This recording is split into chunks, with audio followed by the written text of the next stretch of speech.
अब बताइए, जो खरीदा उसी पे जाएंगे या कुछ और? ये उससे रिलेटेड नीरज जी काफ़ी समय से 2-3 महीने से जब से लिस्टिंग हुई हम बात कर रहे हैं। एक स्टॉक है जो लार्ज कैप है, अभी रिसेंटली लिस्ट हुआ है, जियो फाइनेंशियल सर्विसेज। और मैं जितना भी रिसर्च कर रहा हूँ, जितना भी उसको देख रहा हूँ, वो मुझे इस वैल्यूएशन पे बहुत अट्रैक्टिव लग रहा है। और वो इसलिए लग रहा है क्योंकि फाइनेंशियल सर्विसेज एक स्केल का गेम है।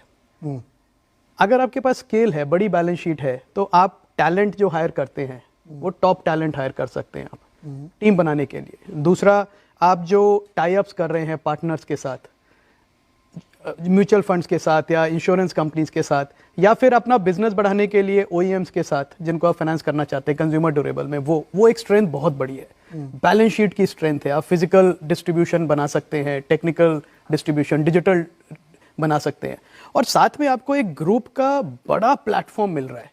बहुत आप एक करोड़ों जियो टेलीकॉम के कस्टमर्स हैं, करोड़ों मतलब 15 करोड़ रिलायंस डिजिटल के कस्टमर्स हैं।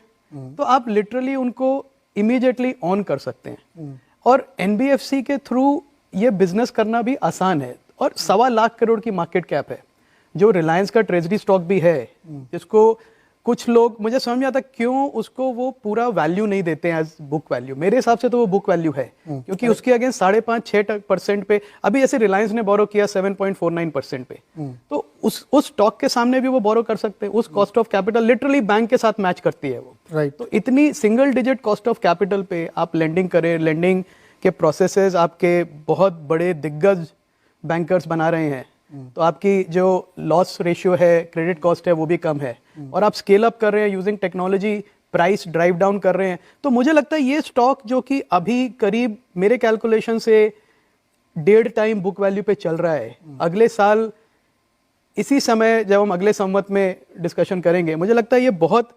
नेक्स्ट लेवल में, प्राइस एक्सपेक्टेशन नहीं देना चाहता, पर बहुत अच्छा रिटर्न देगा, मेरी ये उम्मीद है। क्योंकि अभी भी लोगों को इन्होंने जो काम दिया है वो दिख नहीं रहा है, और वो दिखना शुरू हो जाएगा 2-3 महीनों में, और उसके बाद स्टॉक रीरेट होगा। तो मुझे लगता है इतनी बड़ी लार्ज कैप स्टॉक की अपॉर्चुनिटी, जो आपको क्लियर ग्रोथ पाथ दिख रहा है, कंजम्पशन पे प्ले है आपका, फाइनेंशियलाइजेशन ऑफ सेविंग पे प्ले है, डिजिटल इकोनॉमी पे प्ले है, मतलब आप पूरा मैक्रो ट्रेंड कैचअप कर रहे हैं उसको। तो मुझे तो एकदम नो ब्रेनर लगता है, अगर मैं कहूँ तो। मुझे समझ नहीं आता कि लोग क्यों नहीं उसको लेते हैं। क्या इंस्टेंट कॉफी का जमाना है आजकल, लोग सोचते हैं कि जब कुछ हो जाएगा तब देखा। हाँ, मेरे को लगता है, पर उसका फिर प्रीमियम बहुत देना पड़ता है आपको, मतलब देना पड़ेगा ना, देना पड़ेगा। फिर जब आप बन जाएगा तब आप लेंगे, तो फिर बजाज फाइनेंस जैसा हो जाएगा, फिर कहेंगे आरटीए में यार मैं तब तो देखा था 210 रुपए पे था, तब नहीं लिया। तो वो होता है। तो मुझे ये लगता है कि ये बहुत ही अच्छा, बहुत अच्छी अपॉर्चुनिटी है इन्वेस्टर्स के लिए। बिल्कुल। अच्छा, इसमें ऑफ कि मैं भी 20 साल से इस कंपनी को ट्रैक कर रहा हूँ, नौकरी के अलावा भी इसको मैं ट्रैक करता हूँ।